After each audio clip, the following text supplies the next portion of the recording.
Good evening प्यारे बच्चों। आज हम लोग यहाँ पर नीट का पेपर डिस्कस करने जा रहे हैं। होपफुली आप सभी का पेपर ये बहुत ही अच्छा हुआ होगा। तो आज के इस सेशन की शुरुआत हम अपने रेस्पेक्टेड सिंह सर के स्लोगन अब पढ़ने का अधिकार सबको, डॉक्टर बनने का अधिकार भी सबको के साथ करने जा रहे हैं, राइट। तो सभी लोग इसमें प्रॉपर रिस्पॉन्स देंगे, अच्छे से पार्टिसिपेट करेंगे। तो स्टार्ट करते हैं फ्रॉम क्वेश्चन नंबर 1। देखिए क्वेश्चन नंबर 1 ये है, if a 2 kilogram body falls on the ground from a height of 15 metre and all of its mechanical energy is converted into heat, the heat produced will be। पूरी की पूरी mechanical energy heat में convert हो रही है। एक body को हमने ड्रॉप किया है यानी U इक्वल टू 0 से, और बॉडी का मास आपका दे रखा है 2 kg। यहां पर बॉडी के पास जो मैकेनिकल एनर्जी है वो है पोटेंशियल एनर्जी, जो कि mgh के इक्वल है। तो ये mgh जो दे रखा है इन्होंने कि all of its mechanical energy is converted into heat, the heat produce will be. तो ये पूरी की पूरी जो हमारी पोटेंशियल एनर्जी है ये हीट में कन्वर्ट हो जाएगी। तो Q की वैल्यू mgh के इक्वल हो जाएगी। M की वैल्यू आपको दे रखी है 2 किलोग्राम, G दे रखा है 10, हाइट है 15 मीटर। सिंप्लीफाई करेंगे तो इसकी वैल्यू आएगी 300 जूल के इक्वल। तो देखते हैं कौन सा ऑप्शन सही है। डायरेक्ट फार्मूला बेस्ड क्वेश्चन था। सो correct option is option number 1। सभी लोगों ने इसको सही किया होगा। तो मूव करते हैं बच्चा क्वेश्चन नंबर 2 की तरफ। सेकेंड क्वेश्चन नंबर 2 ये है, a liquid of mass m and specific heat c is heated to a temperature t। ठीक है। Another liquid of same mass m and specific heat 2c is heated to the same temperature t. If these two liquids are mixed, the resulting temperature of the mixture is, मतलब दो liquid को mix किया गया है, same temperature तक heat किया गया है। एक की हीट कैपेसिटी c है, दूसरे की 2c है। तो पूछा गया है दोनों को मिलाने पर मिक्सचर का टेम्परेचर क्या होगा। तो देखो हम लोग जानते हैं प्रिंसिपल ऑफ कैलोरीमेट्री से कि m into C into T plus m into 2c into T is equal to m into c into T final plus m into 2c into T final. देखिए यहां से इसकी वैल्यू आ रही है 3mct is equal to 3mct final. तो इसको simplify करेंगे तो टी फाइनल की वैल्यू हमारी T के इक्वल आएगी, यानी जो फाइनल मिक्सचर का टेम्परेचर है वो वही है जो इनिशियल था T के equal. So correct option is option number 3। I think ये भी सभी को अच्छे से क्लियर हो गया होगा। तो मूव करते हैं नेक्स्ट क्वेश्चन की तरफ। Question number 3। देखिए क्वेश्चन नंबर 3 ये है, how much heat energy is gained when 10 kilogram of water at 60 degree centigrade is brought to its boiling point. Okay, specific heat of water की given है। तो देखो बेटा हम लोग जानते हैं कि डेल्टा क्यू हमारा इक्वल होता है m into S into delta T के, जहां पर s स्पेसिफिक हीट है, m मास है। मास आपको दे रखा है 10 किलोग्राम। स्पेसिफिक हीट की वैल्यू है 4.2 इंटू 10⁻³ डेल्टा टी की वैल्यू हो गई, बॉइलिंग पॉइंट तक ले गए हैं। इसका मतलब डेल्टा टी की जो वैल्यू होगी वो 100 माइनस 60 के इक्वल हो जाएगी। सिंप्लीफाई करते हैं 10 इंटू 4.2 इंटू 10⁻³ इंटू यहां पर आ जाएगा आपका 40।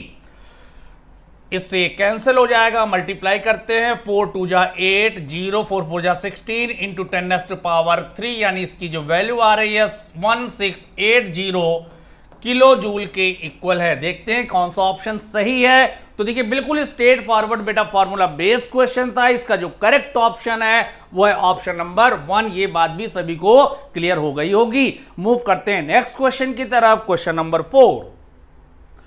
देखिए क्वेश्चन नंबर 4 ये है, a stationary object at 4 degree centigrade and weighing 7 kilogram, 7 kilogram उसका मास है, falls from a height of 2000 metre on a slow mountain at 0 degree centigrade.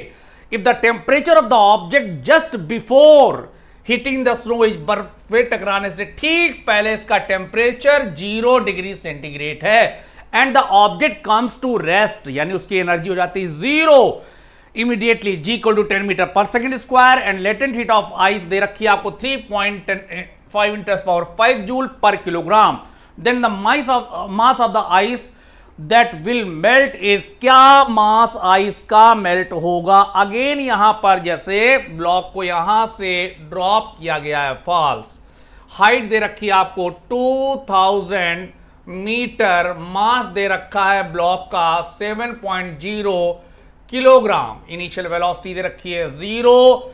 तो ये पूरी की पूरी एनर्जी कन्वर्ट हो जाएगी बर्फ को पिघलाने में, मेल्ट कराने में। तो कुछ नहीं करना आपको, हमने एज्यूम किया कि m डैश अमाउंट आइस का मेल्ट हो जाता है। तो फ्रॉम कंजर्वेशन ऑफ एनर्जी की अगर बात करें, mgh हमारा m डैश l के इक्वल हो जाएगा। यहां से अगर आप m डैश की वैल्यू निकालेंगे तो ये mgh अपॉन l हो जाएगा। अब हम यहां पर सारी वैल्यूज पुट करने जा रहे हैं। m है आपका 7, g की वैल्यू गिवन है 10, हाइट है 2000, l आपको दे रखा है 3.5 इंटू 10⁵, 3.5 इंटू 10⁵। इस पॉइंट को हटाएंगे, एक यहां पर 0 आ जाएगा 10। तो देखिए ये कैंसिल, ये कैंसिल, ये कैंसिल, पावर चली जाएगी। ये हो जाएगा 7, 5 या 15 यानी 2/5 kg यानी 0.4 किलोग्राम, या इसी को हम लोग कह सकते हैं 400 ग्राम। 400 ग्राम आइस आपकी मेल्ट हो जाएगी। सो इसका जो करेक्ट ऑप्शन है ऑप्शन नंबर 3। आई थिंक ये बात भी सभी को क्लियर हो गई होगी। तो मूव करते हैं हम लोग नेक्स्ट क्वेश्चन की तरफ, क्वेश्चन नंबर 5। देखिए क्वेश्चन नंबर 5 ये है, heat required to melt 10 gram of ice at 0 degree centigrade. Ice 0 degree centigrade पर है 10 ग्राम, उसको मेल्ट करने के लिए कितनी हीट की रिक्वायरमेंट होगी। कुछ नहीं करना बेटा, सिंपली Q की वैल्यू हम लोग लगा देते हैं m इंटू L से। m दे रखा है 10 ग्राम, लेटेंट हीट दे रखी 80, यानी इसकी वैल्यू अगर आप देखो तो ये हो गया 800 कैलोरी, यानी कि आपका जो सेकंड ऑप्शन है वो करेक्ट है। बट यहां पर एक ऐसा ऑप्शन भी दे रखा है बोथ 1 और 2, तो एक बार फर्स्ट ऑप्शन को भी चेक कर लेते हैं। इसको अगर हम 10⁻³ से मल्टीप्लाई कर दें, 10⁻³ से डिवाइड कर दें, तो ये किलो कैलोरी में आंसर आ जाएगा। इसको हम सिर्फ और सिर्फ 10⁻³ से डिवाइड करें तो ये किलो कैलोरी में आंसर आ जाएगा। तो इसकी वैल्यू आ गई 0.8 किलो कैलोरी के इक्वल। तो अगर आप ध्यान से देखिए तो इसका फर्स्ट ऑप्शन भी सही है, यानी बोथ 1 और 2 आर करेक्ट। पहला और दूसरा दोनों यहां पर करेक्ट हैं। आई थिंक ये बात भी बेटा सभी को समझ में आ गई होगी। तो अब हम लोग बढ़ते हैं, मूव करते हैं नेक्स्ट क्वेश्चन। मतलब इसका जो करेक्ट ऑप्शन है बेटा वो है option number 3। Third option is the correct option. Move करते हैं नेक्स्ट क्वेश्चन की तरफ, क्वेश्चन नंबर 6। क्वेश्चन नंबर 6 ये है, the gram specific heat of copper is, okay, ये पर ग्राम में ग्राम स्पेसिफिक हीट दे रखी है। What is it's molar heat capacity पूछी गई है। तो कुछ नहीं करना है, सिंपली Q इक्वल टू आपको लिख देना है m इंटू एस से। मास दे रखा है 64 होता है, इसकी वैल्यू आपको दे रखी 0.1। सिंप्लीफाई करिए जल्दी से, जब सिंप्लीफाई करेंगे तो ये हो जाएगा 6.4 कैलोरी पर मोल पर डिग्री सेंटीग्रेड। क्लियर है। तो इसका जो करेक्ट ऑप्शन आएगा वो है ऑप्शन नंबर 2। ये बात भी डायरेक्ट बेटा formula based straight forward question था, इसमें भी किसी को कोई दिक्कत नहीं हुई होगी। मूव करते हैं अगले क्वेश्चन की तरफ, क्वेश्चन नंबर 7।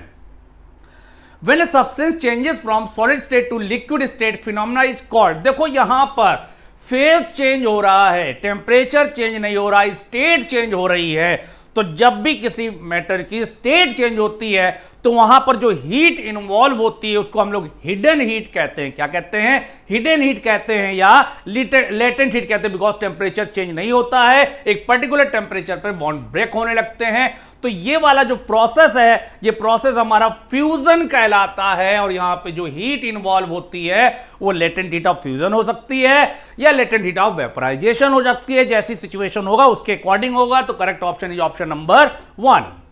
क्वेश्चन नंबर 8 देखिए, a device in which heat measurement can be made is called. इसको हम लोगों ने सबने अच्छे से पढ़ा है।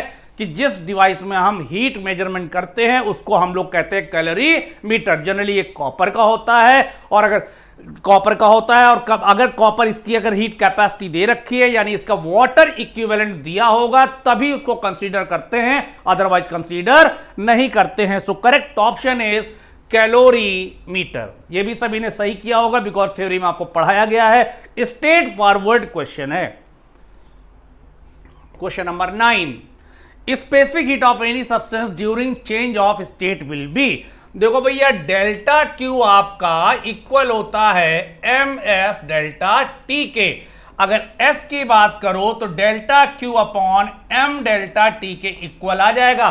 स्टेट चेंज हो रही है, टेम्परेचर चेंज नहीं हो रहा, यानी delta T is 0। So S is equal to delta Q upon M into 0 करोगे तो बेटा इसकी वैल्यू आ जाएगी infinite. So correct option is option number 1। ये भी सभी ने सही किया होगा, राइट बेटा। तो अब हम लोग आगे बढ़ते हैं क्वेश्चन नंबर 10 की तरफ। क्वेश्चन नंबर 10 देखिए, a quantity of heat required to change the unit mass of a solid substance from solid state to liquid state. देखो भैया सॉलिड से लिक्विड में जा रहे हैं, इसका मतलब ये हो गया while the temperature remains constant, temperature change नहीं हो रहा है, स्टेट चेंज हो रही है सॉलिड टू लिक्विड। तो इट इज नोन एज जो हीट इन्वॉल्व होती है उसको हम लोग कहते हैं लेटेंट हीट ऑफ फ्यूजन। क्या कहते हैं? Latent heat of fusion. So correct option is option number 4। ये भी बेटा आप सभी लोगों ने सही किया होगा, मुझे पूरा यकीन है आप लोगों पर, ठीक है। तो मूव करते हैं नेक्स्ट क्वेश्चन पे, क्वेश्चन नंबर 11। ठीक है भैया, ए solid substance is supplied heat at a constant rate and the variation of temperature with heat input is shown in the figure, choose the correct statement। देखो भैया पहला statement देखते हैं, AB and CD represent changes of phase. AB और CD बिल्कुल सही बात है, टेम्परेचर चेंज नहीं हो रहा है, फेज चेंज हो रहा है। तो यहां से यहां तक जो उन्होंने कहा बिल्कुल सही कर रहे हैं। From liquid to vapour and from solid to liquid, ये बात गलत हो गई। From liquid to vapour and from solid to liquid, ये बात गलत हो गई, ये स्टेट गलत हो गया, राइट। तो ये वाला स्टेटमेंट हमारा हो गया रॉन्ग। सेकेंड देखिए, the latent heat of vaporization is half the latent of fusion. नहीं भैया, यहां पे twice of AB equal to CD दे रखा है, यानी AB हमारा CD बाई 2 के इक्वल है। तो ये भी स्टेटमेंट हमारा क्या हो गया? The latent of vaporization is half the, ये भी गलत हो गया। CD AB का क्या है? डबल है। The latent heat of vaporization is twice the latent heat of fusion, बिल्कुल सही बात है। So third option is the correct option. Clear? सभी ने ये क्वेश्चन सही किया होगा, third option is the correct option. Move करते हैं नेक्स्ट क्वेश्चन की तरफ, question number 12। And bread has a marked value of 10⁻⁶ calorie. ठीक है भैया, 10⁻⁶ कैलोरी उस ब्रेड में मार्क्ड वैल्यू है। How many kilowatt hour of energy will be delivered to the body at its design. Kilowatt hour में बताना है, तो यानी पावर बतानी है, वो Q/T के इक्वल हो जाएगी। तो सबसे पहले देखो 10⁻⁶ लिखा, कैलोरी में आप इसको चेंज कर दो किसमें? जूल में 4.18 से मल्टीप्लाई करने के बाद। किलोवाट आवर की बात कर रहे हैं, ठीक है, किलोवाट आवर की बात कर रहे हैं। तो देखो भैया 1 घंटे में 60 मिनट होते हैं, 60 सेकेंड होते हैं, किलोवाट है तो 10⁻³ से इसको हमने मल्टीप्लाई कर दिया। अब देखिए यहां से 1 0 1 0, ये 3 0, ये चला गया, ऊपर बचेगा 41.8 और नीचे बचेगा 36। जल्दी से इसको सिंप्लीफाई करके बताइए इसकी वैल्यू क्या आ रही है। जब आप इसको सॉल्व करेंगे तो इसकी वैल्यू आ रही है 1.16 किलोवाट आवर के इक्वल, यानी करेक्ट ऑप्शन है option number 3। Again straight forward direct formula based question है, कुछ भी नहीं करना था। ठीक है, मूव करते हैं question number 13। A man walks 40 metre north, then 30 metre east and then 40 metre south. ठीक है भैया, देखते हैं। देखो भाई ऐसे हमने यहां पे बना लिया आपकी ये डायरेक्शंस, ठीक है। ये हो गया ईस्ट, ये हो गया वेस्ट, इधर आ गए नॉर्थ और इधर आ गया साउथ। यहां से पर्सन ने मूव करना स्टार्ट किया। सबसे पहले ये पर्सन इधर गया है 40 मीटर टुवर्ड्स नॉर्थ, ये हो गया 40 मीटर टुवर्ड्स नॉर्थ। इसके बाद ये गया है 30 मीटर टुवर्ड्स ईस्ट, ये गया है 30 मीटर टुवर्ड्स ईस्ट। फिर गया है देन 40 मीटर टुवर्ड्स साउथ, इसके बाद आया है साउथ में, फाइनली यहां पर आया है 40 मीटर। ये डिस्टेंस है 40 मीटर। ओ से स्टार्ट किया, ए पर गया, ए से बी गया और बी से सी पर आया है। तो कह रहे हैं what is his displacement from the starting point, इसका स्टार्टिंग पॉइंट से डिस्प्लेसमेंट क्या होगा। Displacement is the minimum separation between initial and final position. तो डिस्प्लेसमेंट बेटा ये डिस्टेंस होगी, ये और ये आपस में बराबर है तो ये भी बराबर होंगे, यानी ये डिस्टेंस भी 30 मीटर होगी टुवर्ड्स ईस्ट। तो correct option is option number 1। Simply से डायग्राम बनाकर देखना था, कोई कैलकुलेशन नहीं था, कुछ सॉल्व नहीं करना था, डायग्राम से ही इसका आंसर आ गया। मूव करते हैं नेक्स्ट क्वेश्चन में, क्वेश्चन नंबर 14।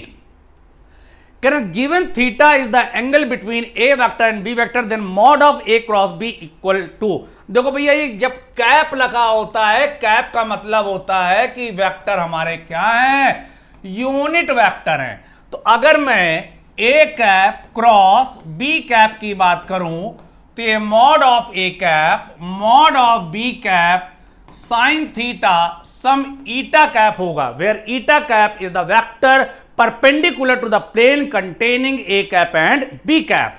अब आपको इसका मॉड लेना है तो आप मॉड ले लेंगे तो डायरेक्शन गायब हो जाएगी, केवल मैग्नीट्यूड बचेगा। इसकी वैल्यू 1, इसकी वैल्यू 1 और यहां बचेगा केवल साइन थीटा, यानी इसकी वैल्यू आ जाएगी सिंपली साइन थीटा के equal.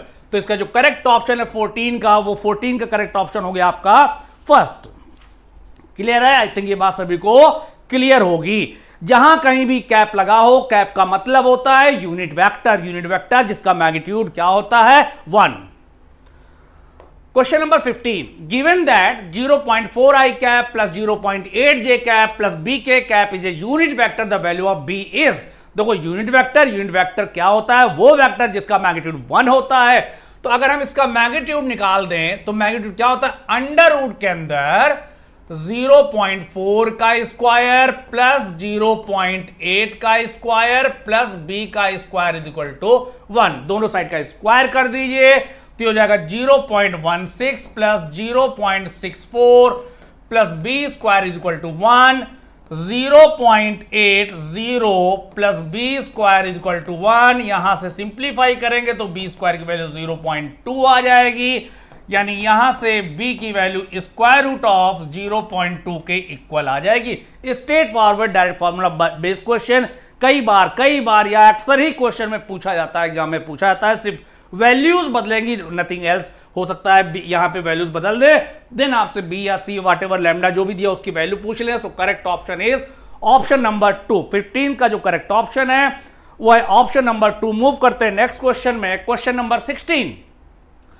Given that two vector A vector इतना दे रखा है, ठीक है भैया, एंड बी वेक्टर इतना दे रखा है, find the angle between two vectors A vector and B vector. हम लोग जानते हैं एंगल निकालने के लिए हम लोग डॉट प्रोडक्ट का इस्तेमाल करते हैं। A dot B equal to mod of A mod of B cos theta.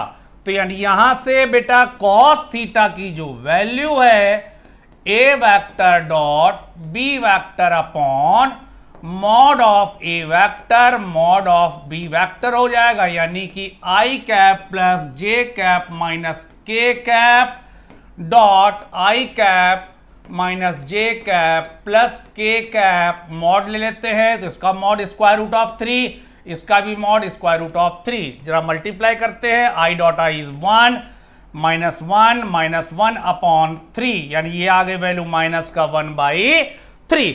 तो cos थीटा की वैल्यू आ गई बेटा -1/3। तो यहां से थीटा की वैल्यू आ गई cos इनवर्स माइनस का 1/3। चेक करते हैं कौन सा ऑप्शन यहां पर सही है।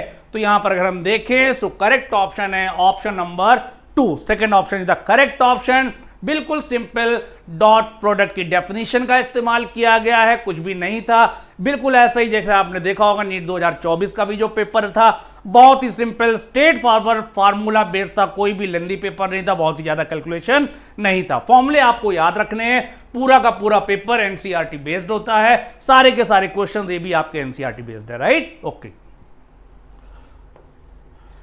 Find the component of A vector is equal to 2i cap plus 3j cap along the direction of vector b vector is equal to I cap plus j cap। इसकी direction बताना है, options direction में दे रखे हैं, मतलब direction के साथ दिए तो हमें डायरेक्शन के साथ बताना होगा।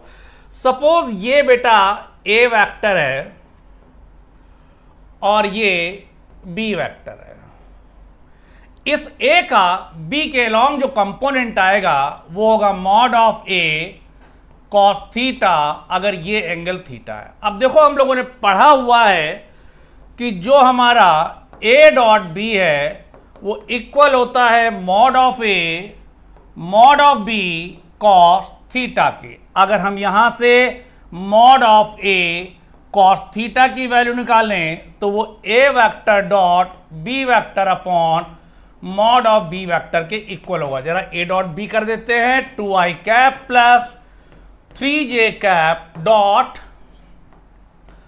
आई cap plus J cap divided by mod of B करेंगे तो स्क्वायर रूट ऑफ 1 प्लस 1 से स्क्वायर रूट ऑफ 2 आ जाएगा। जरा मल्टीप्लाई करते हैं बेटा, जब आप इसको मल्टीप्लाई करो 2 प्लस 3 ये 5 बाई अंडर रूट 2 के इक्वल आ जाएगा।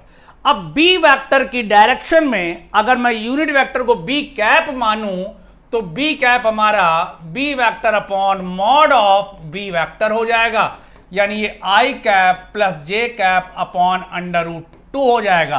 तो देयरफॉर जो कंपोनेंट है डायरेक्शन के साथ वो हमारा हो जाएगा 5 I cap plus J cap divide by root 2, यहां पर भी रूट 2 यहां पर है तो 2 आ जाएगा। सो करेक्ट ऑप्शन की बात करें तो 17 का करेक्ट ऑप्शन है फर्स्ट। आई थिंक ये भी सभी को समझ में आ गया। ऐसे ही अगर b का कंपोनेंट a के अलॉन्ग पूछा जाता तो वो b cos थीटा होता, राइट। मूव करते हैं नेक्स्ट क्वेश्चन में, क्वेश्चन नंबर 18। देखिए भैया question number 18, the expression is a। सबसे पहला ऑप्शन है यूनिट वेक्टर, चेक कर लेते हैं। सपोज ये वेक्टर हमारा a वेक्टर है, i cap upon under root 2 plus का j cap upon under root 2। अगर ये यूनिट वेक्टर है तो इसका मैग्नीट्यूड 1 आना चाहिए, देखते हैं निकाल के। Square root of I cap के साथ जो इसका स्क्वायर 1/2 प्लस का 1/2 1/2 1, यानी इसकी वैल्यू आ गई 1। तो बिल्कुल सही बात है, ये यूनिट वेक्टर है, नल वेक्टर नहीं है, नहीं तो इसका वेक्टर होता हमारा मैग्नीट्यूड होता 0। वेक्टर ये भी गलत हो गया, स्केलर लिखा हुआ है। द एक्सप्रेशन, ये एक्सप्रेशन स्केलर थोड़ा ना है, वो तो एक्सप्रेशन हमारा कैसा है, वेक्टर है, राइट। सो इसका मैग्नीट्यूड हो गया कितना 1, इसलिए ये क्या है, ये हमारा है यूनिट वेक्टर। मूव करते हैं नेक्स्ट क्वेश्चन की तरफ, क्वेश्चन नंबर 19। क्वेश्चन नंबर 19 है mod of A cross B equal to mod of A dot B then angle between them. देखो भैया जो कंडीशन गिवन है mod of A vector cross B vector equal है mod of A vector dot B vector के।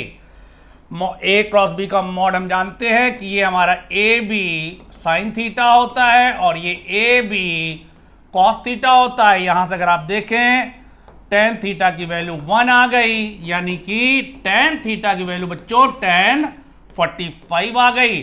Theta की value को solve करेंगे तो 45 डिग्री के इक्वल आएगी। थीटा हमारा हो गया कितना 45। डायरेक्ट फॉर्मूला बेस, कुछ भी नहीं करना था, डॉट प्रोडक्ट और क्रॉस प्रोडक्ट की हमें डेफिनेशन का यूज करना था, नथिंग एल्स, कुछ नहीं करना था। सो करेक्ट ऑप्शन ही 19 का क्या हो गया, सेकेंड। क्वेश्चन नंबर 20 कहते हैं the magnitude of resultant of two vectors is equal to the magnitude of either of them. ठीक है, okay, equal to unit vector. Suppose करो वो ए वेक्टर है तो इसका मैग्नीट्यूड हमारा हो गया किसके, 1 के। ओके, रिजल्टेंट भी इनका 1 के बराबर है तो आर की वैल्यू हम जानते हैं रिजल्टेंट क्या होता है, अंडर रूट के अंदर A square plus B square plus 2ab cos theta. अगर ये है ए वेक्टर और ये है बी वेक्टर, दोनों के बीच का एंगल क्या है, थीटा। अब देखो ये भी 1 है, equal to square root of 1 plus 2 cos theta हो जाएगा, क्योंकि ए और बी यूनिट वेक्टर हैं तो उनका मैग्नीट्यूड हमारा 1 के इक्वल होता है। So 1 is equal to 1 plus 2 cos theta, तो यहां से ये कैंसिल हो गया, -1 इक्वल टू 2 कॉस थीटा, यहां से कॉस थीटा की वैल्यू आ गई माइनस का 1/2 यानी कि कॉस 120 डिग्री, थीटा की वैल्यू आ गई 120 डिग्री। पूछा गया है then magnitude of their difference, उनके डिफरेंस का मैग्नीट्यूड बताना है, ठीक है, यानी कि A vector minus B vector का हमें मैग्नीट्यूड बताना है। तो ये बेटा अंडर रूट के अंदर देखो ऊपर तरफ बी वेक्टर है तो इधर हो जाएगा माइनस का बी वेक्टर और ये एंगल हो जाएगा 180 माइनस थीटा के इक्वल हो जाएगा। तो ये फॉर्मूला इसका जो हमारा mod of A minus B होता है ये होता है A square plus B square minus का 2ab कॉस थीटा लिख दो, चाहे प्लस का 2ab कॉस 180 माइनस थीटा लिख दो, दोनों बात एक ही है। वैल्यू पुट कर देता हूं अंडर रूट के अंदर 1 + 1 माइनस का 2 × 1 × 1 कॉस थीटा की वैल्यू है माइनस का 1/2, माइनस माइनस हो जाएगा तुम्हारा क्या प्लस, तो और 2 से 2 कैंसिल हो गया तो इसकी वैल्यू है स्क्वायर रूट ऑफ 1 + 1 + 1 यानी स्क्वायर रूट ऑफ 3। तो अगर इसको सॉल्व करके देख रहे हैं तो जो इनके डिफरेंस का मैग्नीट्यूड है उसकी वैल्यू आ रही है √3 के equal. So correct option is option number 2। सभी को ये बात हमारी क्लियर होगी आई थिंक, राइट। मूव करते हैं अगले क्वेश्चन में, question number 21। The value of A vector minus B vector cross A vector plus B vector. ठीक है भैया, A vector minus B vector cross A vector plus B vector की value को हमें बताना है। इसको सिंप्लीफाई करते हैं बेटा, तो हो जाएगा A vector cross A vector plus A vector cross B vector. पहले मैंने ए वेक्टर का क्रॉस प्रोडक्ट करा दिया, अब बी का कराएंगे, तो माइनस का B vector cross A vector plus और माइनस का B vector cross B vector. देखो हम जानते हैं दो वेक्टर का जो क्रॉस का सेल्फ प्रोडक्ट होता है वो 0 होता है, यानी ये हमारा 0 है और ये भी 0 है। तो क्या बचा यहां पर A vector cross B vector minus का B vector cross A vector, या इसी को लिख देंगे A vector cross B vector plus A vector cross B vector, because A vector cross B vector हमारा इक्वल होता है बेटा माइनस के बी क्रॉस ए वेक्टर के। तो ये बात सभी को समझ में आ गई होगी। अभी और इसको सिंप्लीफाई करते हैं तो ये हो जाएगा twice of A vector cross B vector. अब इसके आगे इसको फर्दर सिंप्लीफाई नहीं किया जा सकता है। सो करेक्ट ऑप्शन है ऑप्शन नंबर 4। देखो कुछ नहीं किया है, सिंपल सा मल्टीप्लीकेशन था, मल्टीप्लाई किया है, इसके सिवा हमने यहां पर कुछ भी नहीं किया है। मूव करते हैं अगले क्वेश्चन में, question number 22। 3 vectors A B and C satisfied the relation A dot B equal to 0। देखो A dot B equal to 0 का मतलब ये हो गया कि जो ए वेक्टर है वो परपेंडिकुलर है बी वेक्टर के, एंड ए डॉट सी 0। ठीक है भैया, ए वेक्टर डॉट सी 0 है यानी ए परपेंडिकुलर है किसके, सी वेक्टर के।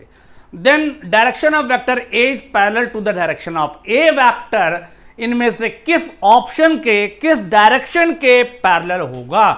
तो देखो भैया पहला है ए वेक्टर, ये तो यहीं भी दे रखा है, ए परपेंडिकुलर है बी के तो पैरेलल कैसे हो सकता है, ए परपेंडिकुलर सी के है तो पैरेलल कैसे हो सकता है, बी डॉट सी का कोई मतलब नहीं है, बी डॉट सी तो डायरेक्शन लेस है, ये भी नहीं होगा। बी क्रॉस सी देखते हैं, देखो बी क्रॉस सी जो है वो बी के भी परपेंडिकुलर होगा, इसका मतलब ये हो गया कि अगर ये हमारा डी वेक्टर है तो डी वेक्टर हमारा परपेंडिकुलर होगा बी वेक्टर के, एंड डी वेक्टर हमारा परपेंडिकुलर होगा किसके, सी वेक्टर।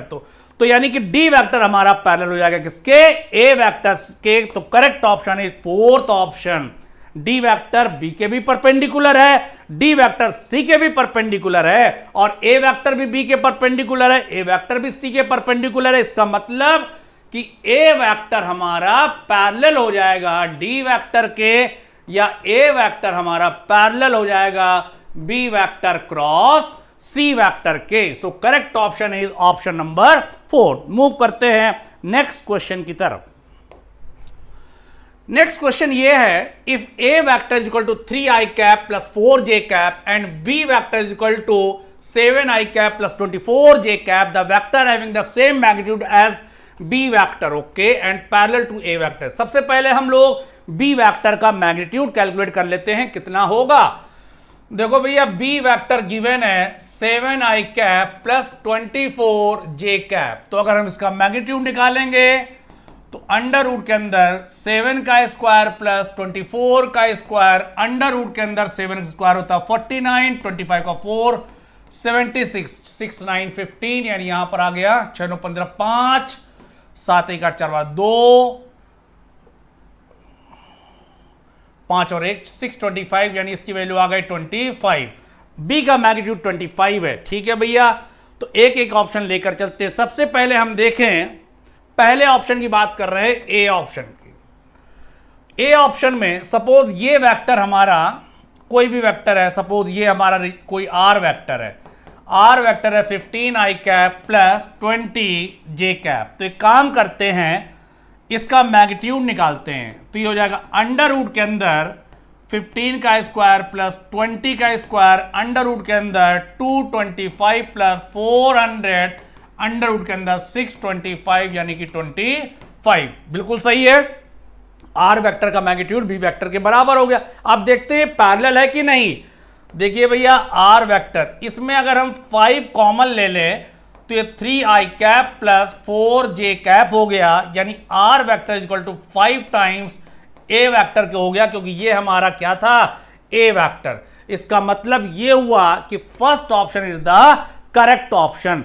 उसका मैग्नीट्यूड भी सेम है और वो उसके पैरेलल भी है, क्योंकि दो वेक्टर के पैरेलल होने के लिए क्या कंडीशन होती है, A vector equal to some n times B vector के। So correct option is option number A. Move करते हैं अगले क्वेश्चन में, क्वेश्चन नंबर 24।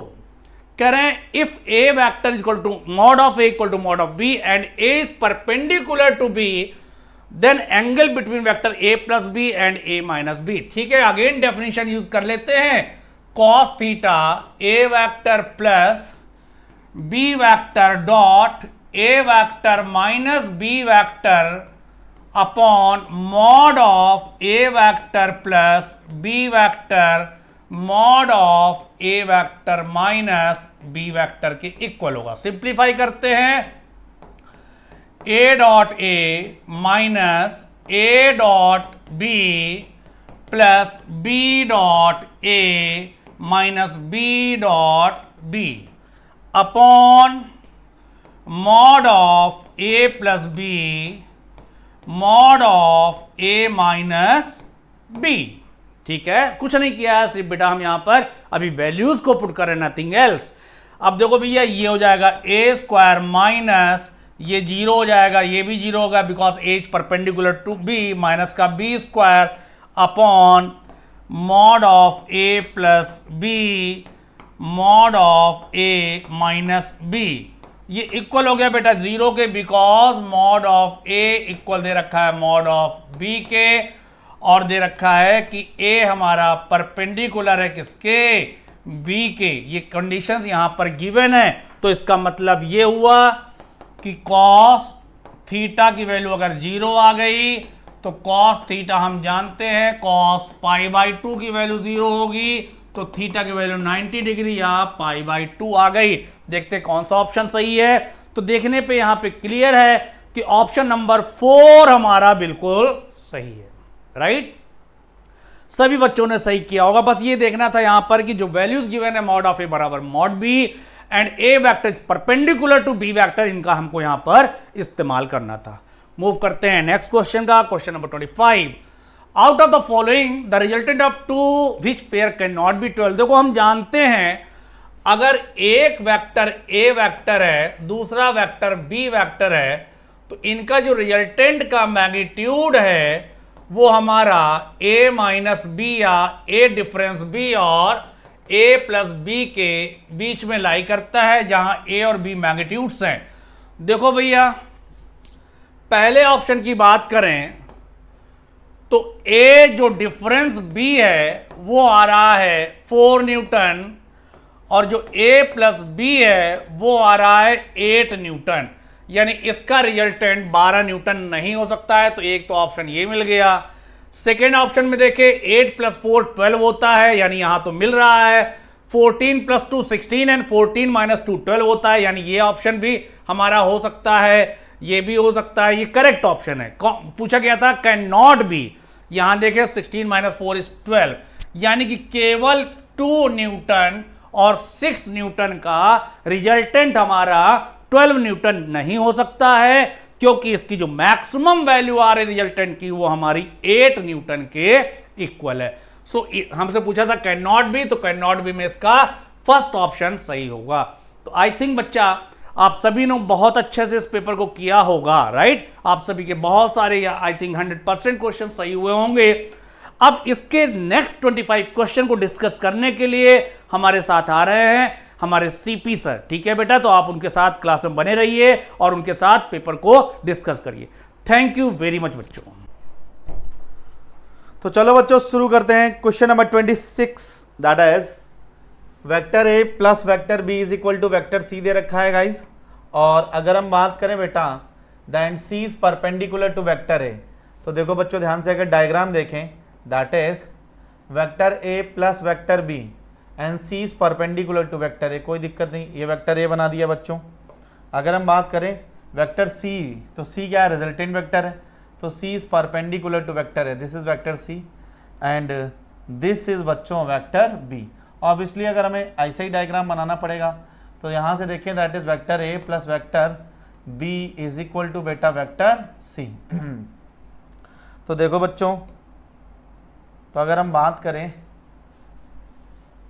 मॉड सी बराबर मॉड ए, तो मॉड सी बराबर मॉड ए, तो मॉड सी बराबर बच्चों मॉड ए, और ये वेक्टर बी दे रखा है, तो ये बच्चों कितना होगा, ये 45 डिग्री होगा। टेन थीटा 1/1 आ जाएगा बच्चों। Tan theta is equal to perpendicular by base that is a/a, तो tan theta is equal to 1, तो थीटा इज इक्वल टू बच्चों आ गया 45 डिग्री आ गया बच्चों।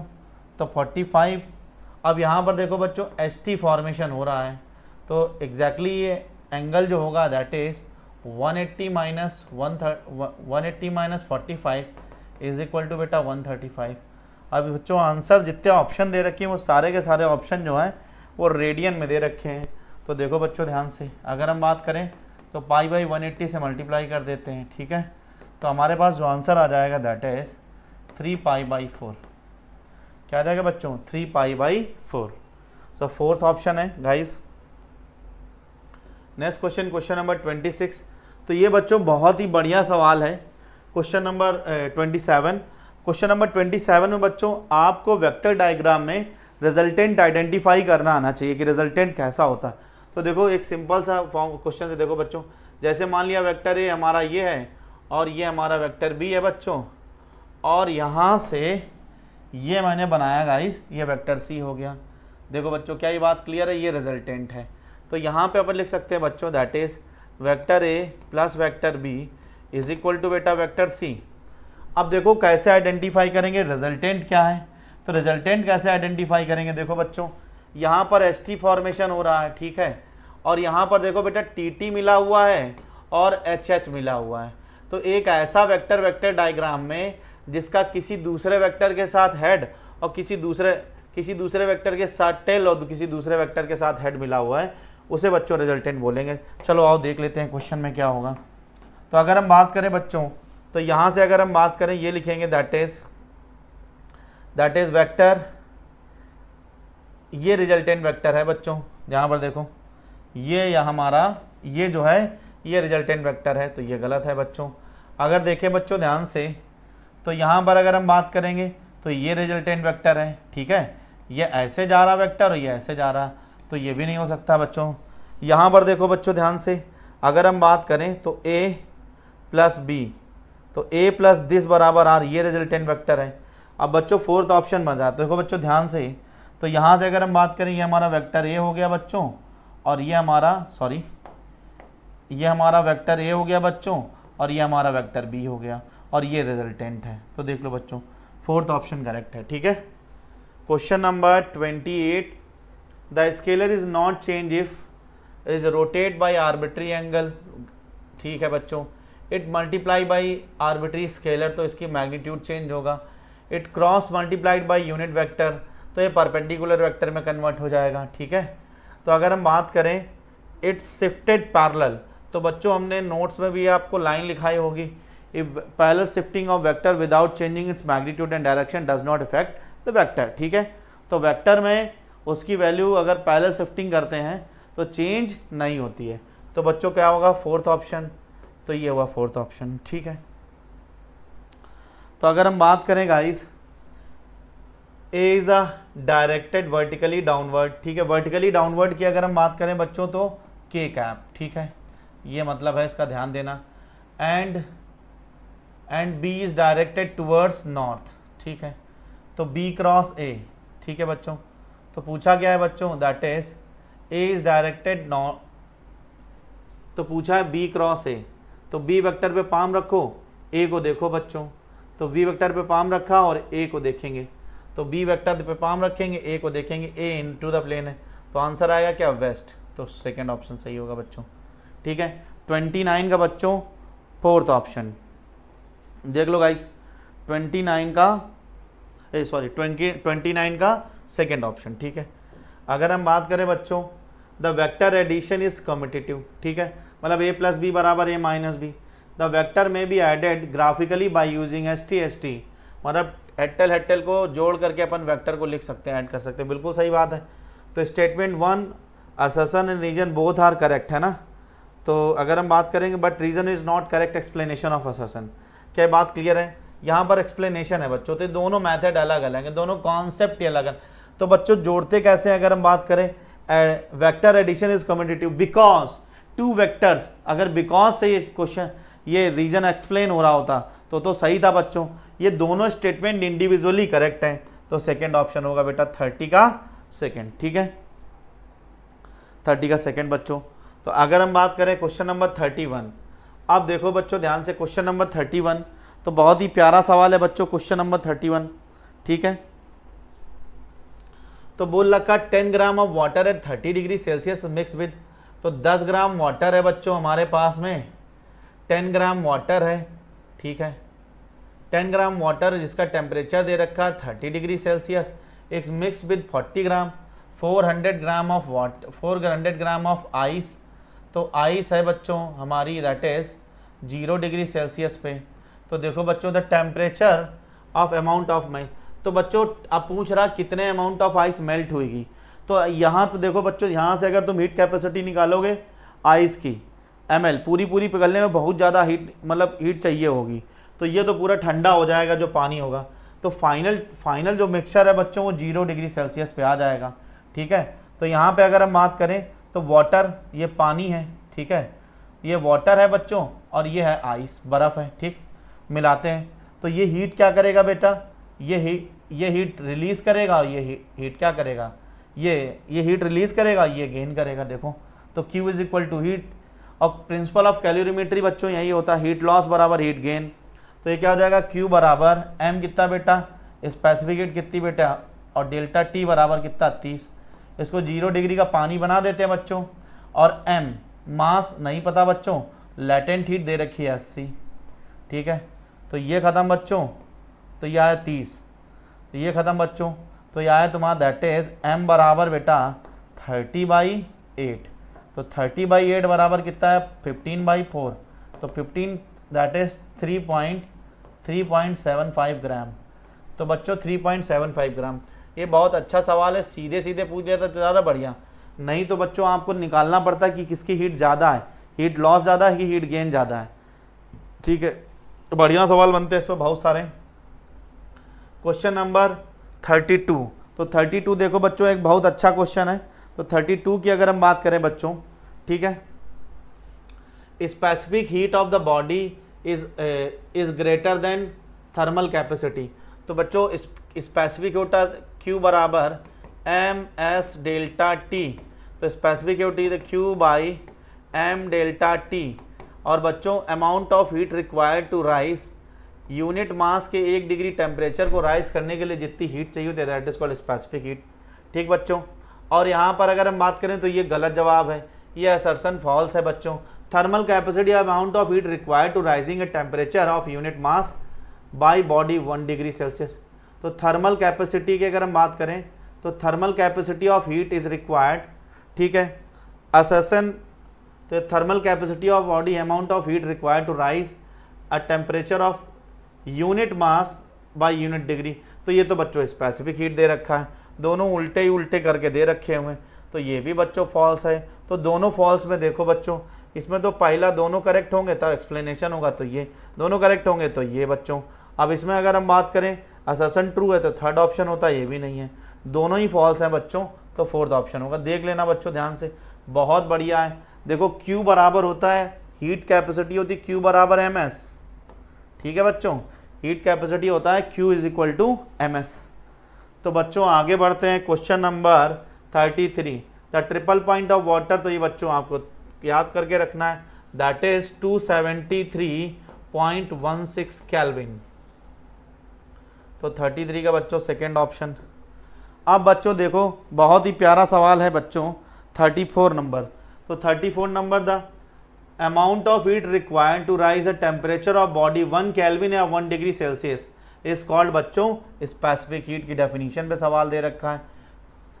क्वेश्चन नंबर बच्चों 34, the thermal capacity of body अगर दे रखा है बच्चों तो वाटर इक्विवेलेंट, तो वाटर इक्विवेलेंट है उसका 40 ग्राम, तो बच्चों 1 कैलोरी पर ग्राम, ठीक है। स्पेसिफिक हीट ऑफ वाटर जो होती है दैट इज 1 कैलोरी पर ग्राम, ठीक है।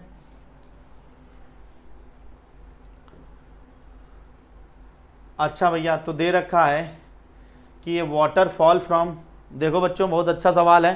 क्वेश्चन नंबर 36 देख लो बच्चों, क्वेश्चन नंबर 36 की अगर हम बात करें तो दे रखा है किलो अब water fall from the height of, तो अगर हम बात करें बच्चों तो 125 मीटर की हाइट से जो है वाटर गिरता है, कोई दिक्कत नहीं, गिरने दो, पानी का काम गिरना है, गिरने दो बच्चों। तो अगर हम बात करें तो if the entire kinetic energy is converted into heat the rise in temperature of water, ठीक है।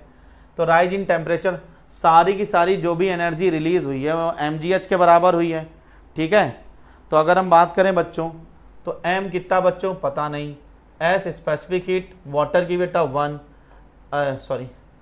mgh पहले निकाल लेते हैं, जितनी काइनेटिक एनर्जी होगी उतनी पोटेंशियल एनर्जी होगी, तो mg बेटा 10 है, h बराबर कितना है 125 बराबर s स्पेसिफिक हीट, तो इसमें kg मीटर में दे रखा बच्चों तो 4200, ठीक है। और यहाँ पर अगर हम बात करेंगे डेल्टा टी, तो डेल्टा टी आ जाएगा बच्चों, ध्यान से देखो, m से m कैंसिल, तो ये आएगा बच्चों दैट इज़ 1250, g की वैल्यू 10 ले लो, ये आ जाएगा 4200 बराबर डेल्टा टी। 0 से 0 ख़त्म बच्चों, तो 5 से काट लेते हैं, 5 2 जा 10, 5 5 जा 25, वही आ जाएगा 5 8 जा 40, तो आ जाएगा 25, 5 8 जा 40, 5 4 जा, तो यहाँ से अगर हम बात करेंगे तो बच्चों 25/85 आ जाएगा, 5 से काटते 5 5 जा 55 और 5 1 जा 5 और 5 7 जा 35, तो बच्चों 5/17 आएगा। 5/17 की अगर हम बात करें तो ये ऑलमोस्ट आएगा दैट इज़ 0.29, तो अप्रॉक्सीमेट वैल्यू अगर निकालेंगे तो कितना आ जाएगा बच्चों, delta T is equal to आ जाएगा that is 0.3 degree Celsius, 0.3 degree Celsius. बहुत अच्छा सवाल था बच्चों, एक समझ की ज़रूरत थी आपको बच्चों, पेपर आसान है। Question number 37, the steam pass 44 gram of water eight 10 degree Celsius, the mass of water that will be present when the water acquire temperature इतना। तो देखो बच्चों ध्यान से, हमारे पास एक कंटेनर है, सवाल को समझो अच्छे से, जिसमें बच्चों 44 ग्राम दे रखा है, steam pass in 44 gram of water 10 degree Celsius. तो यहाँ पर बच्चों हमारे पास कंटेनर में 44 ग्राम वाटर है और जिसका टेम्परेचर है 10 डिग्री सेल्सियस। तो कंटेनर में 44 ग्राम वाटर है, टेम्परेचर है 10 डिग्री सेल्सियस, ठीक है। The mass of water that will be present when the water acquire temperature 80, ठीक है। तो एक्वायर इस टेम्परेचर को बढ़ा देना बच्चों, 80 के बराबर कर देना, कोई दिक्कत नहीं। तो डायग्राम यहाँ बना देते हैं। तो अगर हम बात करें टोटल 44 ग्राम ऑफ वाटर है बच्चों, जो कि 10 डिग्री सेल्सियस पे है, और उसको 80 डिग्री सेल्सियस लेके जाना, तो डेल्टा टी बराबर 70 डिग्री सेल्सियस वाटर को गर्म करना है और उसमें स्टीम पास करके गर्म करना है बच्चों, ठीक है। तो उसमें स्टीम पास करके गर्म करना है, ठीक है। तो आसान सा सवाल है बच्चों, ठीक है। अगर हम बात करें तो क्या हो जाएगा, दैट इज़, तो पहले अगर हम बात करें स्टीम है, तो स्टीम अगर कितने पे होगी बेटा, 100 डिग्री सेल्सियस की स्टीम होगी। 100 डिग्री सेल्सियस की स्टीम को हमें कन्वर्ट करना बेटा 100 डिग्री सेल्सियस के वाटर में, और 100 डिग्री सेल्सियस के वाटर को कन्वर्ट करना बेटा किस में, 80 डिग्री सेल्सियस के वाटर में। ये स्टीम है बच्चों और ये भी वाटर है। तो अगर हम बात करें बच्चों, दैट इज़, यहाँ पर अगर हम बात करें तो ml और प्लस का बेटा ms डेल्टा टी, और सारी की सारी हीट कहाँ पर यूज़ होगी, इसका टेम्परेचर बढ़ाने में। तो क्या होगा, ms specific heat 1 delta T बराबर 70। क्या ये बात क्लियर है बच्चों? तो m latent heat of vaporisation 540। तो बच्चों m कॉमन ले लेते हैं यहाँ से, मास ही पूछा है, 540 और प्लस का स्पेसिफिक हीट 1 और डेल्टा टी। तो यहाँ से 100 से लेके जाना कहाँ, 80, तो आ जाएगा कितना, 20 डेल्टा टी। तो ये हो जाएगा कितना, 44 इंटू बेटा 70। तो अगर हम बात करें कितना हो जाएगा, 20 560, तो m बराबर हो जाएगा that is 44 into 70 divide by 560। तो ये कैंसिल करेंगे बच्चों, तो आंसर जो आ जाएगा 37 का। अब इसको थोड़ा सा और सिंप्लीफाई कर लेते हैं, चाहो तो अप्रॉक्सीमेट वैल्यू अपन देखो यहाँ से निकाल सकते हैं। ये 4 और ये 5 है ना, तो 4 और 5 55 मान लो इसको एक, तो ये 4 आ जाएगा, 5 आ जाएगा, और 28 बटे, तो ये आ जाएगा दैट इज़ 5 से काट देंगे तो 28/5 आ जाएगा। तो अगर हम बात करें 20, तो ये आ जाएगा कितना, 11 5 जा 55 और 11 4 जा। तो देखो बच्चों अप्रॉक्सीमेटली अगर सॉल्व करोगे तो ये दोनों वैल्यूज़ तो बहुत ज़्यादा जा रही हैं। अगर हम बात करें तो 37 का जो आंसर आएगा बच्चों वो आएगा 49.5, ठीक है। सॉल्व कर लेना बच्चों, दैट इज़ 49.5।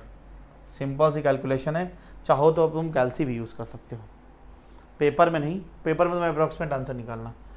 क्वेश्चन नंबर बच्चों 38, during the melting process heat given to the body utilise, कहाँ पर यूज़ होती है, इंक्रीज द टेम्परेचर, ये भी बात सही है, ये उसका रिजल्ट है बच्चों, ये भी बात सही है। Increase the density of material, ये तो गलत बात है बच्चों।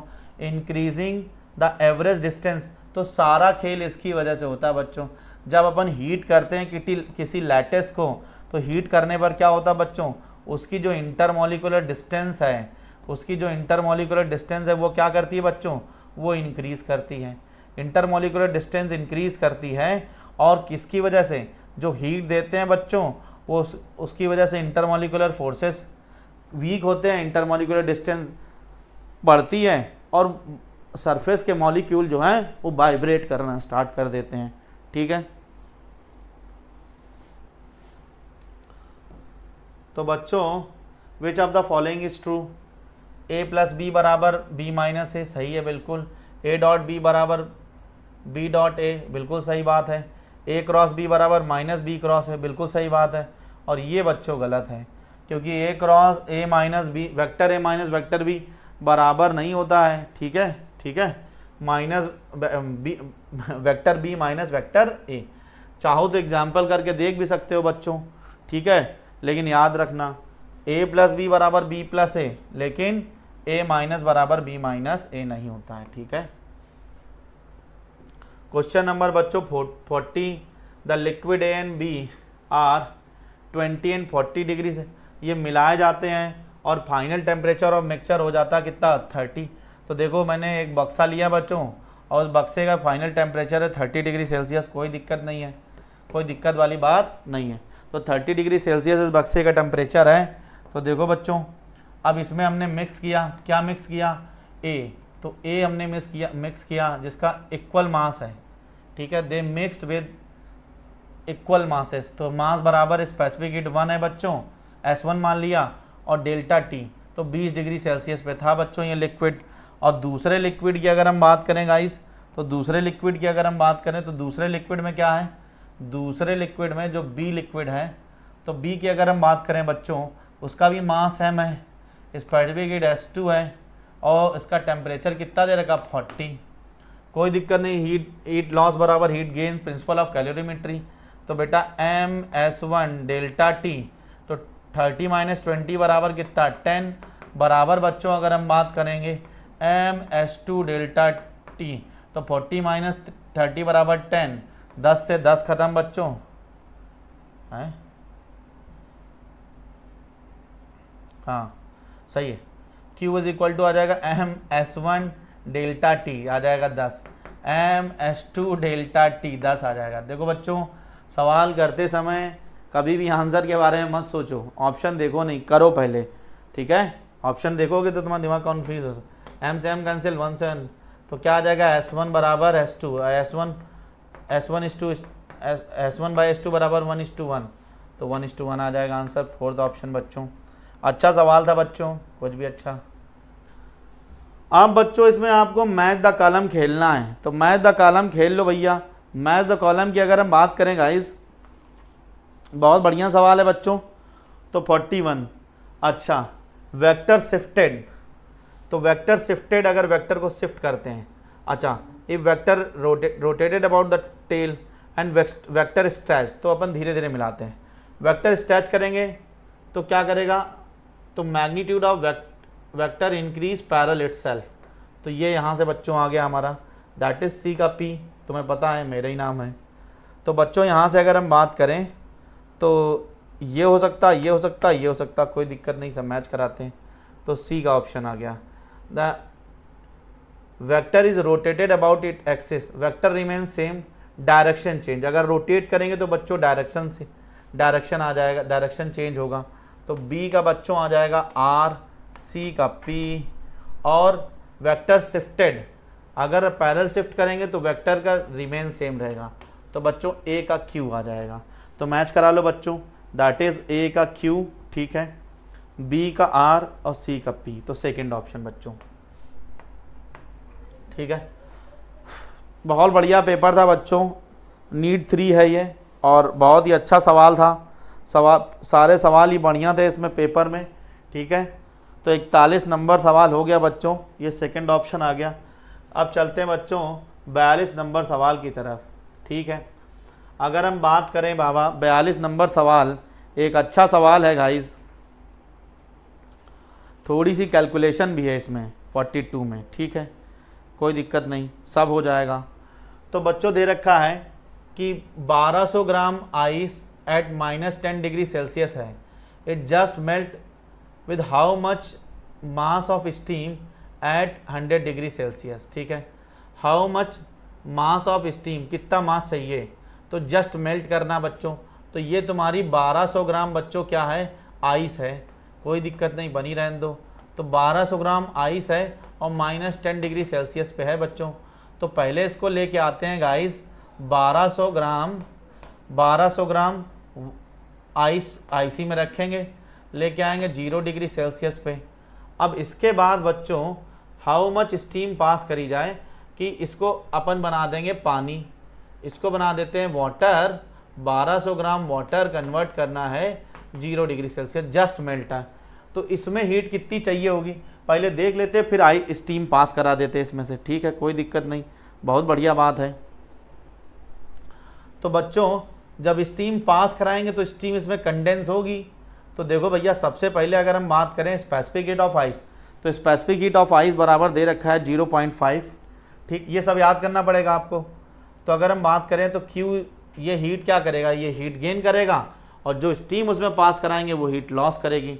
तो अगर हम बात करें तो Q इज इक्वल टू बेटा MS डेल्टा T, M इतना, स्पेसिफिक हीट कितनी बेटा 0.5, ठीक है, आइस है तो आइस की स्पेसिफिक 0.5, और डेल्टा T, तो डेल्टा T बराबर दे रखा 10, और बच्चों प्लस का इसको मेल्ट करना है, तो M मास कितना दे रखा 1200, और लैटेंट हीट ऑफ आइस, तो लैटेंट हीट ऑफ आइस दे रखी है तुम्हारी 80, ठीक है। तो पहले 0 डिग्री सेल्सियस के आइस को लेके आए बच्चों, और आइस को कन्वर्ट किया किसमें, पिघला दिया, और पिघलाने के बाद में ये सब बराबर कर दो किससे, कराना किससे, स्टीम से है।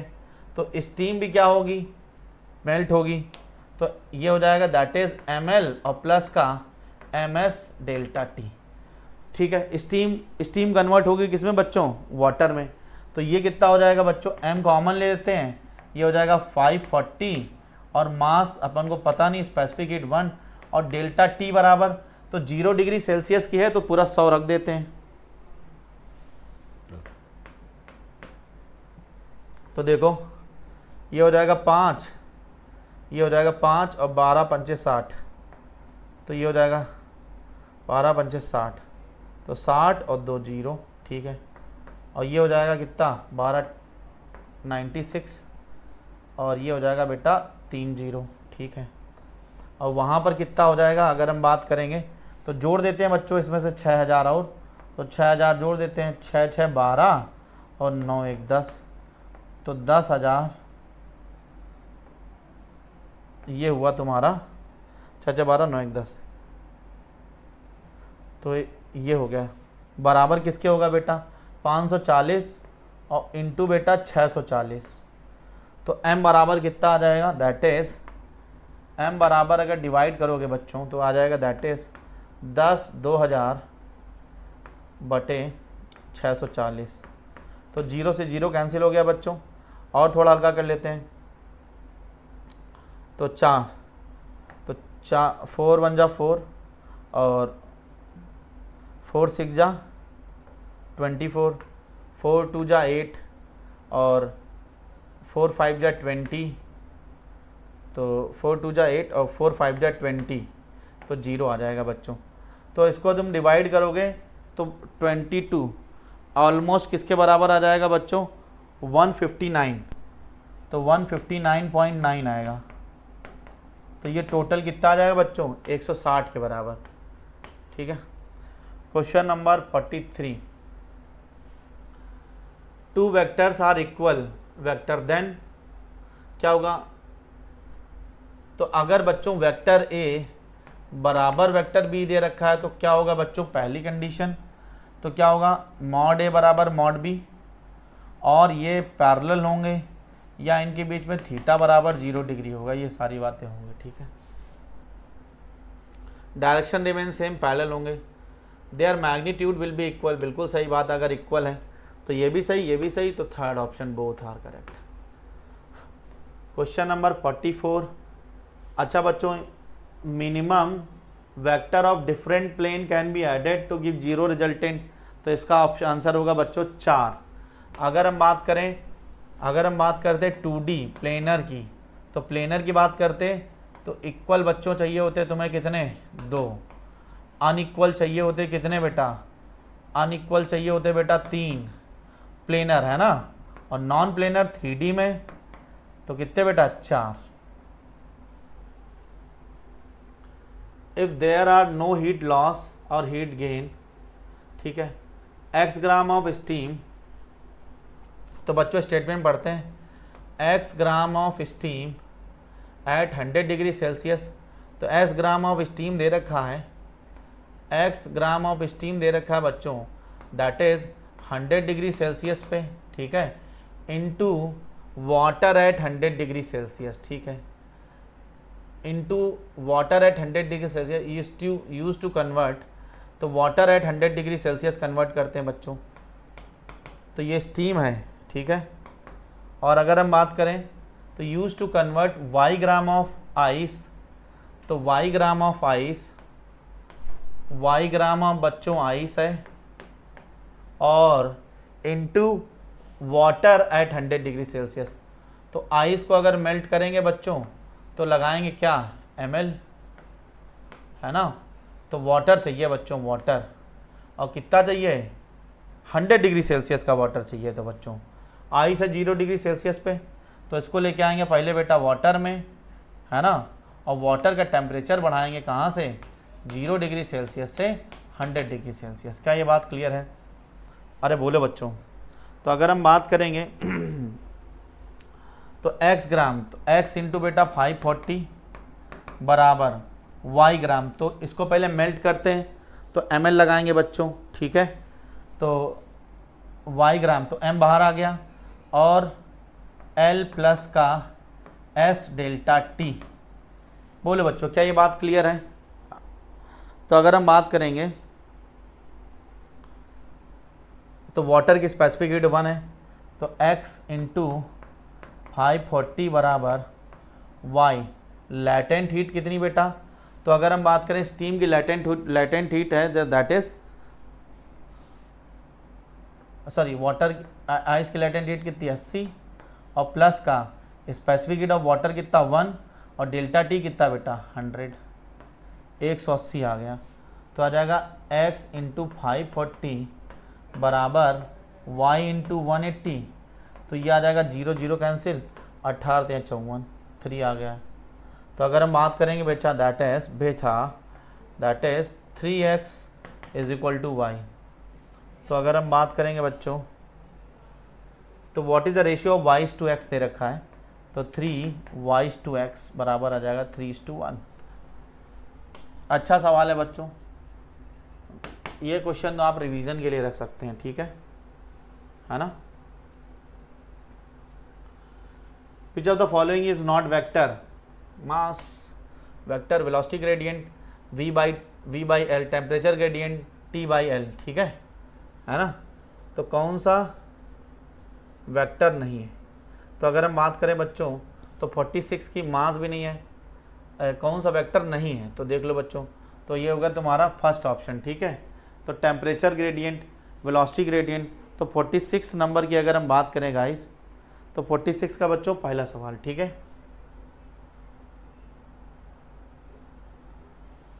47 की अगर हम बात करें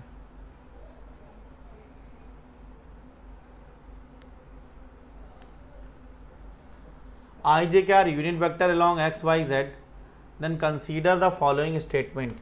तो बच्चों सेम वेक्टर के साथ अगर इसका क्रॉस लेंगे दैट इज आई क्रॉस आई, तो आई क्रॉस आई बराबर क्या होगा 0। क्या ये बात क्लियर है ना। तो ये बच्चों 0 हो जाएगा, ये भी 0 हो जाएगा क्योंकि दोनों के बीच में angle 0 degree, A B sine theta N cap, तो ये हो जाएगा 0। तो स्टेटमेंट 1 करेक्ट है बच्चों। आई डॉट आई बराबर 1, जे डॉट जे बराबर 1, के डॉट के बराबर 1, एंगल 0 डिग्री, तो डॉट की value 1 3। Both statement are correct, incorrect, both statement are both statement is 1 and statement 2 are incorrect, गलत जवाब। तो स्टेटमेंट 1 बच्चों क्या है हमारा, स्टेटमेंट 1 है करेक्ट और स्टेटमेंट 2 भी करेक्ट है, ठीक है। तो statement 2 is correct, statement 1 is correct, statement 2 is incorrect, ये भी गलत बात है बच्चों। Statement 1 is incorrect but statement 2 is correct, ये भी गलत बात बच्चों। तो फोर्थ ऑप्शन होगा बोथ स्टेटमेंट आर करेक्ट, ठीक है। फोर्थ ऑप्शन 47 का बच्चों, 47 का फोर्थ, ठीक। 48, तो 48 नंबर सवाल देख लेते हैं बच्चों।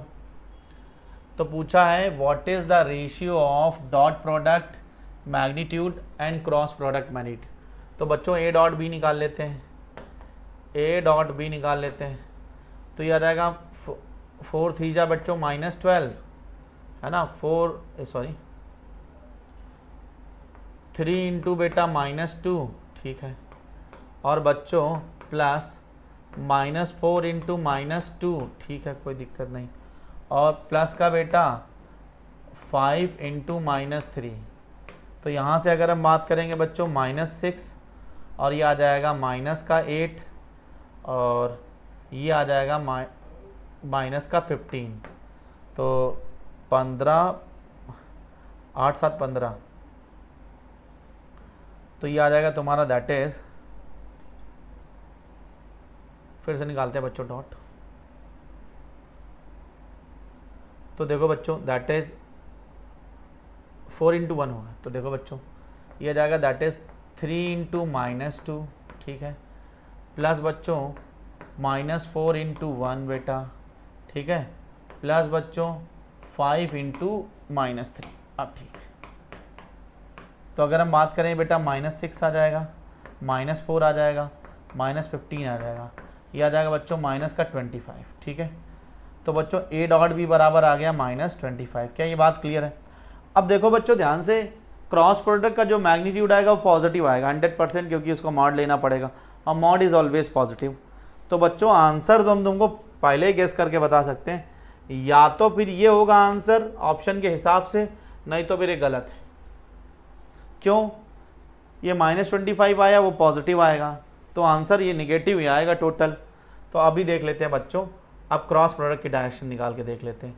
तो ए क्रॉस बी, तो ए क्रॉस बी की अगर हम बात करें बच्चों, तो ये लिखा आई कैप जे कैप के कैप, आराम से करो, दैट इज 3 × -4 और इंटू बेटा 5। ठीक, अगर हम बात करें तो बच्चों -2, 1 और -3। क्या ये बात क्लियर है बच्चों?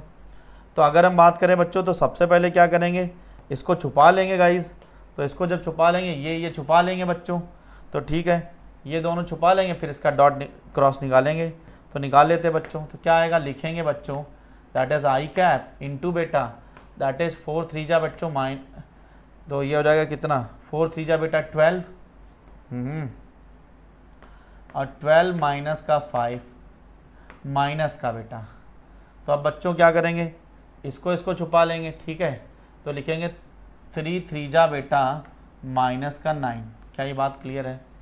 और प्लस का बेटा आ जाएगा यहाँ पे 10, ये आ जाएगा बच्चों जे कैप में, और प्लस का साइन लगाते हैं तो प्लस माइनस प्लस ऑफ के कैप। तो के कैप में बच्चों ये हाइड हो जाएगा, तो आ जाएगा 3 माइनस का 8, ठीक है। 4 2 जा 8 होगा, तो ये आ जाएगा प्लस, लेकिन वहाँ लगेगा साइन, तो आ जाएगा बच्चों दैट इज़ 7 आई कैप, और ये आ जाएगा माइनस का जे कैप, 7 आई कैप माइनस जे कैप और प्लस का 5 के कैप। तो बच्चों अगर हम बात करें 7 49 1 50 25 75 आ जाएगा, अंडर रूट में 75, तो आ जाएगा दैट इज़ 5√5। तो डिवाइड कर देते हैं बच्चों, दैट इज़ माइनस का 25 डिवाइड बाई बच्चों 5√5, ठीक है।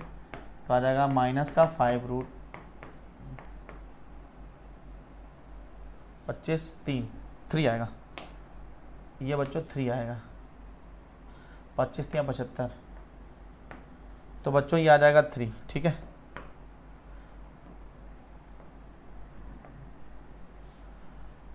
अंडर रूट 75 की वैल्यू होगी 5√3, ठीक है। Question number 48, the latent heat of fusion burning of steam, ठीक है। तो यहाँ से बच्चों तुम्हें मनाना पड़े सब्लिमेशन, ठीक है, सोन बाई ड्राई आइस। तो बी का बच्चों हो जाएगा फर्स्ट, तो देख लो बच्चों बी का फर्स्ट, तो बी का फर्स्ट 3 ऑप्शन में है, कोई दिक्कत नहीं। लैटेंट हीट ऑफ फ्यूज़न, तो burning of steam is more serious than the boiling water. तो यहाँ से देख लो बच्चों, तो ये आ गया सी का बेटा थर्ड। अच्छा, तो latent heat of fusion, the heat required to convert unit mass of solid into liquid at melting point. तो बिल्कुल सही बात है, ये हो गया fourth.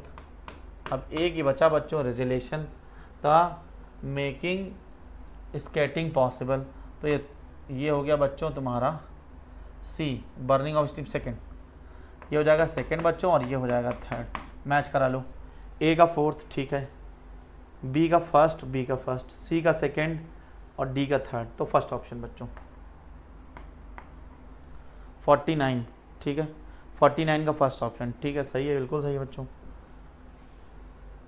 The maximum and minimum possible value, तो बच्चों that is maximum possible value दे रखी मैग्नीट्यूड की, a + b = 20 और बच्चों a - b = 16। दोनों को उठा के जोड़ दो, ख़त्म।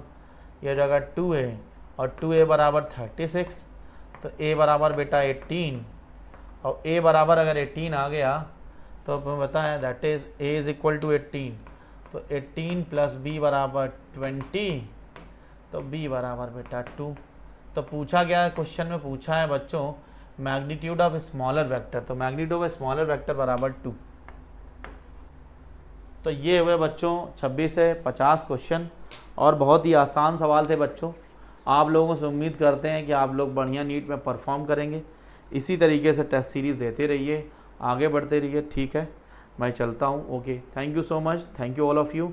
चैनल को लाइक करें, वीडियो को लाइक करें, चैनल को सब्सक्राइब करें, ठीक है। Okay, thank you all of you, thank you so much, bye.